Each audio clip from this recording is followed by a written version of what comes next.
విజయవాడలో సోమవారం రోజున ఇందిరాగాంధీ స్టేడియంలో వైఎస్ఆర్సీపీ ప్రతినిధుల సభ జరగనుంది. దీనికి సీఎం జగన్ హాజరవనున్నారు. అయితే దీనికి సంబంధించిన ఏర్పాట్లను సజ్జల రామకృష్ణారెడ్డి, మంత్రి జోగి రమేష్ పరిశీలించారు. వీరితో పాటు ఎమ్మెల్సీలు అప్పిరెడ్డి, తలశీల రఘురాం కూడా ఉన్నారు. ఈ సందర్భంగా రేపు క్షేత్రస్థాయి వైసీపీ ప్రతినిధుల సభ నిర్వహిస్తున్నామని సజ్జల రామకృష్ణారెడ్డి అన్నారు. మండల స్థాయి నేతలతో సీఎం జగన్ ఇంటరాక్ట్ అవుతారన్నారు. ఈ సభకు 8,000 మంది పార్టీ ప్రతినిధులు హాజరవుతారు తెలిపారు. అనంతరం మంత్రి జోగి రమేష్ జగన్ అన్నే సీఎంగా ఉండాలని 5 కోట్ల ప్రజలు అనుకుంటున్నారని అన్నారు.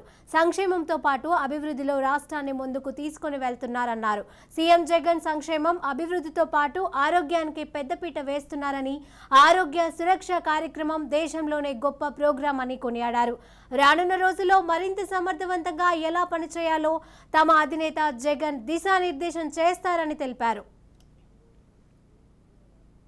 క్షేత్రస్థాయిలో ఒక కేంద్ర ప్రధాన స్టేజ్ అయిన మండల స్థాయి నాయకత్వానికి సంబంధించినంత వరకు గౌరవ ముఖ్యమంత్రి, పార్టీ అధ్యక్షులు జగన్మోహన్ రెడ్డి గారు ఒకసారి ఇంటరాక్ట్ అయితే బాగుంటుందనే ఉద్దేశంతో రేపు ఈ సదస్సు ప్లాన్ చేసిన విషయం మీ అందరికీ తెలుసు.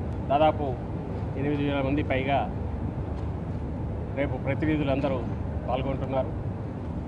ఇది ప్రధానంగా ముఖ్యమంత్రి గారి సందేశం తీసుకొని ఇప్పటికే ప్రజల్లో మమేకమైన పార్టీని క్షేత్రస్థాయిలో మరింత సమర్థంగా నడిపించడము, అలాగే కింద గ్రాస్ రూట్ లెవెల్లో పార్టీ కొత్తగా అనుబంధంగా తయారైన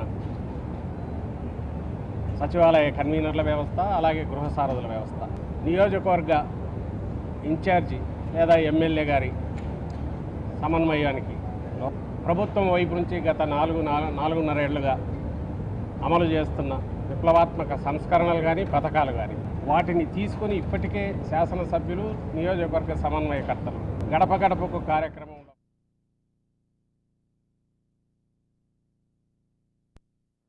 ఒక గొప్ప ఆలోచన శక్తి పడున్న ఒక వ్యక్తి చేసే జగనన్న చేసే కార్యక్రమం. ప్రజలకి అభివృద్ధి ఫలాలు, సంక్షేమ ఫలాలు ఒకటే సరిపోదు. ప్రజల ఆయుష్ని పెంచాల, ప్రతి వ్యక్తిని పరీక్ష చేయాల, ఆ వ్యక్తి ఆరోగ్యాన్ని పరిరక్షించాలి.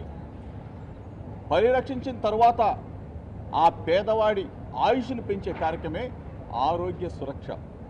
ఇటువంటి గొప్ప ఆలోచనతో ముందుకెళ్తున్న జగనన్న 10 కాలాల పాటు అంటే 20-25 సంవత్సరాల పాటు ఈ రాష్ట్రానికి ముఖ్యమంత్రిగా ఉండాలి, కావాలి. ఇది చారిత్రాత్మక అవసరం అని చెప్పే కార్యక్రమమే పెద్ద ఎత్తున జరిగే ఈ విస్తృత స్థాయి సమావేశం. మంది పొరలాడిన ప్రజల గుండెల్లో జగన్మోహన్ రెడ్డి గారు చిరస్థాయిగా ఉంటాడు, ఉండి తీరాల్సిందే అని చెప్పేసి ప్రజల కంకణబద్దులై ఉన్నారు. రేపు జరగబోయే వైఎస్ఆర్ కాంగ్రెస్ పార్టీ రాష్ట్ర స్థాయి విస్తృత సమావేశం బ్రహ్మాండంగా జరుగుద్ది. మరలా 2024 ఎన్నికల్లో 175 స్థానాలకి 175 స్థానాలతో జగన్మోహన్ రెడ్డి గారు ముఖ్యమంత్రి కాబోతారు.